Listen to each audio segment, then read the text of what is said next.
اب جو میں مسیح میں ہوں اور مسیح مجھ میں، کیا میں ٹھوکر کھاؤں گا؟ اب جس کے لیے جینا مسیح اور مرنا نفع، کیا وہ ٹھوکر کھائے گا؟ لیکن وہ جو اپنی ہی راست بازی کو ثابت کرنا چاہتے ہیں وہ ٹھوکر کھاتے ہیں۔ آگے کیا ہے؟ یوحنا 3:36 جو بیٹے پر ایمان لاتا ہے ہمیشہ کی زندگی اس کی ہے، لیکن جو بیٹے کی نہیں مانتا زندگی کو نہ دیکھے گا بلکہ اس پر خدا کا غضب رہتا ہے۔ آمین۔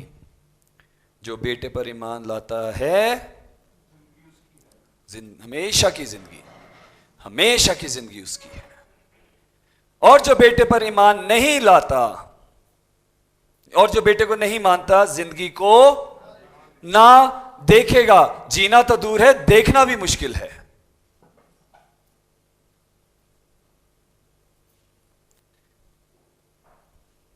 بلکہ اس پر خدا کا غضب رہتا ہے۔ بلکہ اس پر کیا ہوتا ہے؟ ہماری کلیسیاں اگر واقعی یسوع مسیح کا بدن ہیں تو کیسے وہ عذاب میں پھنسی ہیں؟ کیوں کر ایسا ہے ان کے ساتھ؟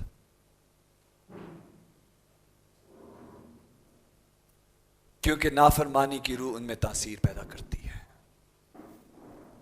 اب تک اس سے باز نہیں آئے ہیں۔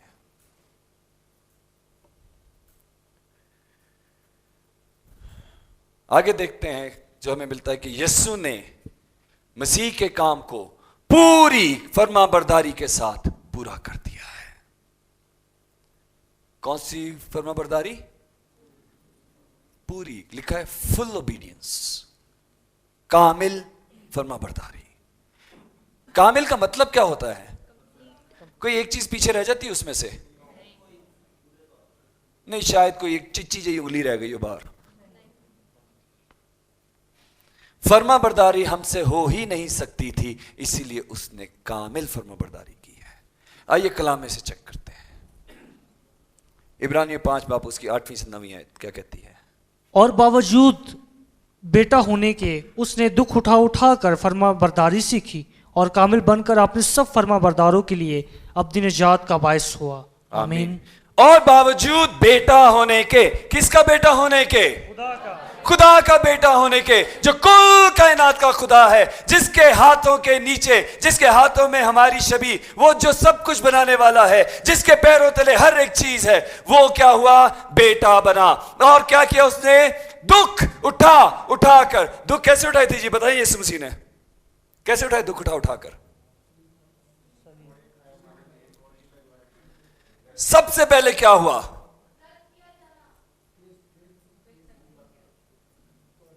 بپتسمہ لیتے ہی کیا ہوا؟ سب سے پہلے بیابان کا دکھ اٹھانا۔ 40 دن اور 40 رات، لکھا ہے سخت ریاضت، اور پھر ابلیس سے آزمایا جانا۔ جو اس کے سامنے کبھی کھڑا نہ ہو سکتا تھا وہ آ کر اس کو آزماتا ہے۔ دکھ اٹھا کر، لوگوں کا اس کی بات پر یقین نہ کرنا، اس کو مارنے کی کوشش کرنا، اس کو کہاں سے گرانے کی کوشش؟ پہاڑ سے گرانے کی کوشش کرنا، اس کو دھکے دے کر عبادت خانہ سے نکال دینا۔ دکھ اٹھا کر، ارے اگر وہ کہہ ہی دیتا تو سب فنا ہو جاتا۔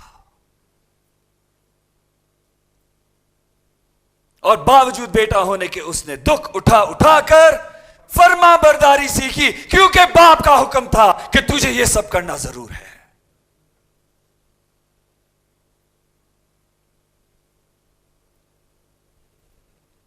اور کامل بن کر اپنے سب فرما برداروں کے لیے ابدی نجات کا باعث بنا۔ ایماندار کی زندگی میں سب سے پہلا ایلیمنٹ ہے فرما برداری۔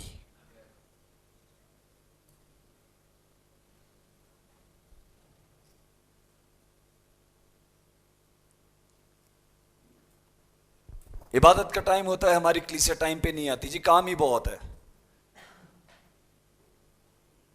او جی کسی نے کوئی مہمان آ گیا سی، ٹائم ہی لگ گیا سی، آ ہی نہیں سکے پائی، سب سوری۔